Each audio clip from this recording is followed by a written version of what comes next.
大家好，我係香港眼科醫院嘅專科眼科醫生郭醫生。今日想同大家講下有關眼睫毛衍生嘅眼睛問題。一講起眼睫毛呢，大家會諗起呢啲話又長又靚又翹又濃密嘅眼睫毛。咁當然啦，因為眼睫毛而衍生嘅美容嘅商品亦都好多，大家都想靚嘅。但對於某啲病人嚟講呢，只求個眼睫毛乖乖地，唔好拮到隻眼呢，已經好好啦。咁眼睫毛啦，上眼皮比下眼皮就多啲，全部咧都會向外翹出去嘅。眼睫毛有保護眼睛嘅作用，佢好敏感嘅。如果有啲塵埃或者異物昆蟲掂到佢咧，眼皮就會好快咁合上去，保護個眼球。講下正常眼皮嘅結構啦。大家都知道眼睛有上下眼皮咁樣可以合埋。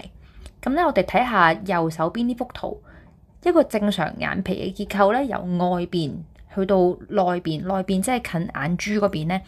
出邊會有皮膚啦，皮膚下邊咧就會有一啲肌肉咧，我哋叫做眼輪匝肌。呢啲肌肉咧好似一個眼鏡框圓形咁樣圍住隻眼，其實佢就掌管我哋合埋隻眼呢個咁樣嘅動作嘅。喺呢個眼輪匝肌後邊咧，就會有眼睛其他嘅軟組織其他嘅肌肉後邊會有連板最近貼近眼珠眼角膜嗰個咧就會叫做結膜。我哋睇翻幅圖咧，你見到眼睫毛咧就生喺一個眼皮邊比較外面嘅位置嘅，同埋佢哋全部都向外翹出去嘅。你頭先比較頭先嗰兩張相，你一睇呢一張已經覺得好唔舒服，好痛，因為你見到啲眼睫毛完全刮喺個眼睛上邊啦。呢個就係眼睫毛倒插嘅問題啦。你見到隻眼會紅啦，病人會覺得好刺痛有嘢拮有異物感，流眼水。嚴重嘅話咧，可能會刮損個眼角膜啦，令到眼角膜發炎感染結痂嚴重嘅話，有可能會影響視力啦，甚至乎永久嘅疤痕或者令到有眼角膜嘅重大副作用，穿咗眼角膜嗰啲可能引致失明啦。有咩原因呢？最常見就係睫毛倒生啦，英文學名叫 trichiasis， 亦都叫我哋叫倒毛啦。你呢幅圖就睇得好清楚啦。正常嘅眼睫毛應該係喺個眼皮邊度全部向外翹嘅。睫毛倒生咧就係嗰個毛囊都啱位，個眼皮都啱位嘅，但係佢個方向就要插落個眼珠度咁樣。通常係咩情況下引致咧？都係啲慢性發炎、眼皮炎或者以前老一輩沙眼嗰啲，以前眼睛受過傷做過手術會可能會誘發到生倒毛咁樣。另一個同倒毛差唔多咧，就係雙行節。英文學名叫 distichiasis。你睇下張相咧，佢個眼皮邊係正常嘅，但個眼睫毛嘅毛囊咧生咗喺近啲眼珠嘅位置。即係其實喺正常眼睫毛嘅根部後邊連板線開口生多一排眼睫毛，佢近隻眼多咗，自然就會刮到眼啦。同倒毛都係差唔多嘅處理方法嘅。第三樣嘢咧就係想講嘅就係眼皮內翻啦。佢同頭先講嘅倒毛同雙行節都有啲唔同。其實咧佢就係成個眼皮邊咧都向內咗捲，所以就算你啲眼睫毛係完全正常方向嘅向外翹嘅，但因為成個眼皮都插咗去個眼度，個眼睫毛都會同樣地捲入眼度啦。就好似呢幅圖咁樣睇到成個邊咧都磨喺個眼珠上邊嘅。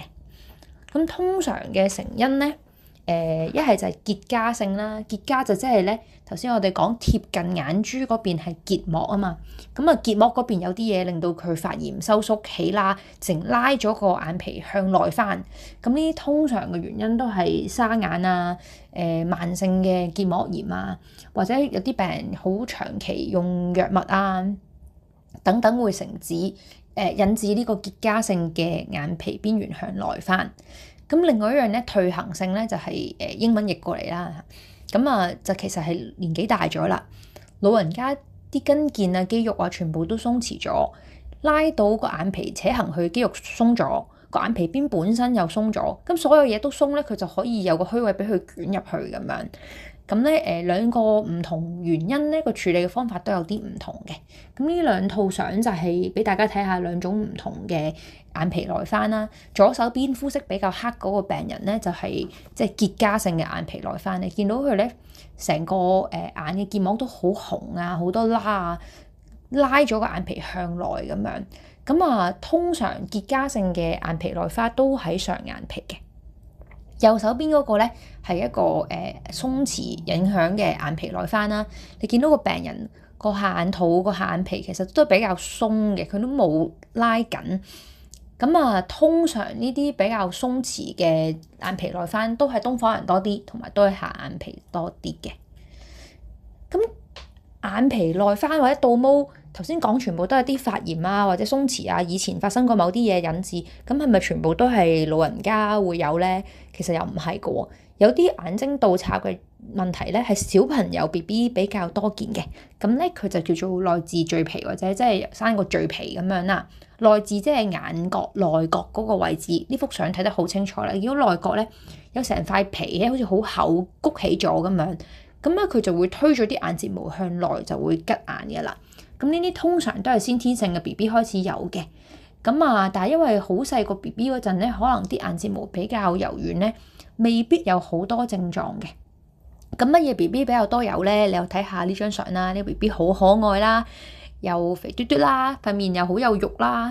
咁其實呢啲咧都會有啲推咗啲皮上去，令到佢插到眼嘅。同埋東方 BB 通常個鼻比較扁咧，都會容易啲有呢個內痔疥皮嘅。咁如果個 BB 小朋友生大啲啦，開始塊面長長啲皮拉翻落嚟少少咧，好多時候自己都會有進步嘅。咁但係當然啦，部分嘅小朋友佢嗰個情況好嚴重，插到眼刮到損啊，或者有潰瘍咁樣要做手術啦。或者有啲小朋友嘅大朋友到大個咗都未必有好轉咧，都係需要做手術嘅。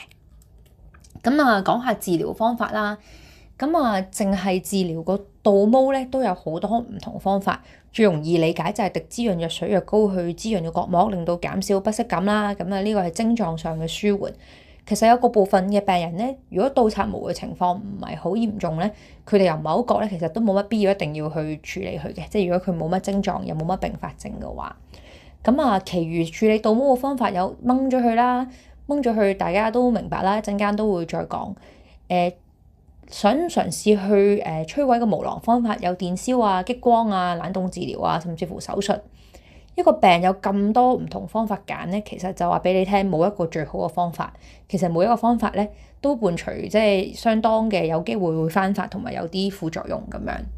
咁啊，呢張相咧，你見到呢個伯伯咧有張膠紙黐住個眼套，其實佢治療緊係眼皮內翻。咁咧用啲膠紙咧將個眼皮扯翻出嚟咧，其實都做到個好好嘅症狀嘅舒緩。咁但係當然唔係叫你咁醜樣，永遠都黐住塊膠紙周圍行。咁但係可能個病人等緊手術啊，或者暫時唔適合做手術啊，呢個都係一個好好嘅症狀嘅舒緩嚟嘅。咁好啦，掹倒毛啦。咁啊，掹倒毛如果係我哋門診嘅做法，通常就有專科眼科姑娘用一個特製嘅鉗啦，幫你掹走啲真係插住眼嘅毛啦。有啲病人或者病人家屬比較叻嘅，佢睇得清楚嘅，都其實可以自己喺屋企度掹到嘅。咁但係問題，我哋掹走個眼睫毛咧，其實就冇摧毀到個毛囊啦。咁所以佢係一定會生翻出嚟嘅。咁啊，有時候1個月咧、2個月或者2-3個月咧，其實條倒毛又會生翻出嚟。咁所以都係短時間嘅舒緩嘅症狀，就根治唔到呢個病嘅。咁啊，第二個方法就係電燒啦，或者叫電解啦。或者其實激光都係差唔多嘅原理，咁呢啲步驟就要打局部麻醉㗎啦。咁你見到張相咧，有支儀器有個好似針咁嘅嘢，其實我哋就跟翻個毛生嗰個趨勢咧，就插入去，就希望通電咧就電死個毛囊。激光就係聚焦個激光能量，又係打落個毛囊度啦，希望摧毀咗嗰個毛囊嘅。咁啊但係個問題就係其實我哋見到條毛啫，我哋見唔到個毛囊嘅。咁個毛囊嘅方位有時候未必一定估到啦。咁所以其實成功率就未必好高啊，可能有50%咁樣。同埋我成日同啲病人講，如果你有10條倒毛嘅，我哋好成功治療到7條已經好叻啦，咁但係剩翻3條，佢仲有3條喺度，佢都會吉眼，個症狀都唔會完全一次就舒緩晒，可能要做幾次呢個治療。咁呢啲即係摧毀性嘅手術啦。雖然我哋已經用支針，希望好局部咁樣淨係電死個毛囊，但個問題都有可能會影響到周圍皮膚嘅組織啦、眼皮嘅組織啦，咁有可能會令到結痂啦。如果你有好多眼睫毛嘅話咧，其實就未必合適做呢一個電燒或者激光嘅。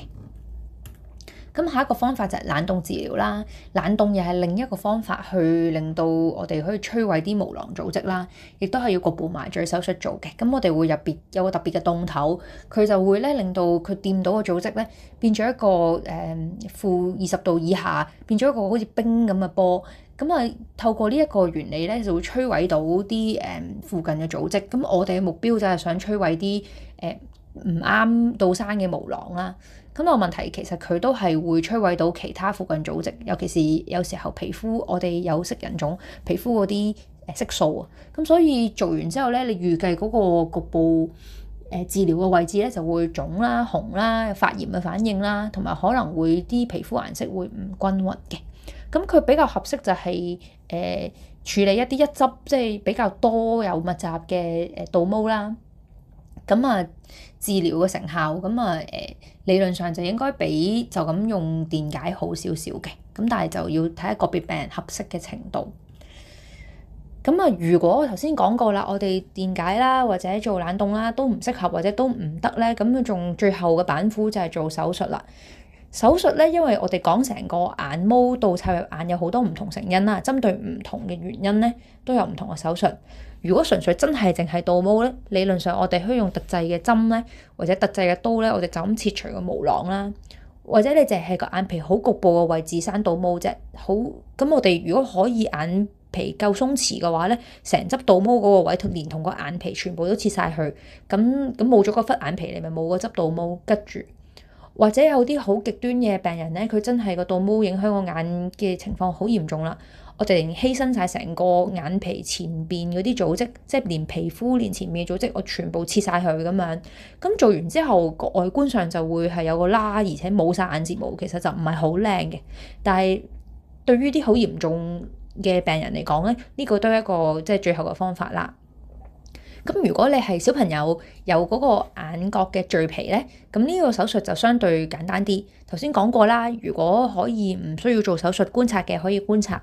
如果都係做手術咧，我哋就會打局部麻醉之後，即係切咗眼皮啦，同埋眼皮底下多餘嘅眼輪匝肌咁樣，切咗呢啲組織咧，好似偷薄咗嗰個位嘅眼皮，令到佢唔好再曲起轉個眼皮入去。咁但當然啦，好細個嘅小朋友呢個手術都係要全身麻醉做嘅。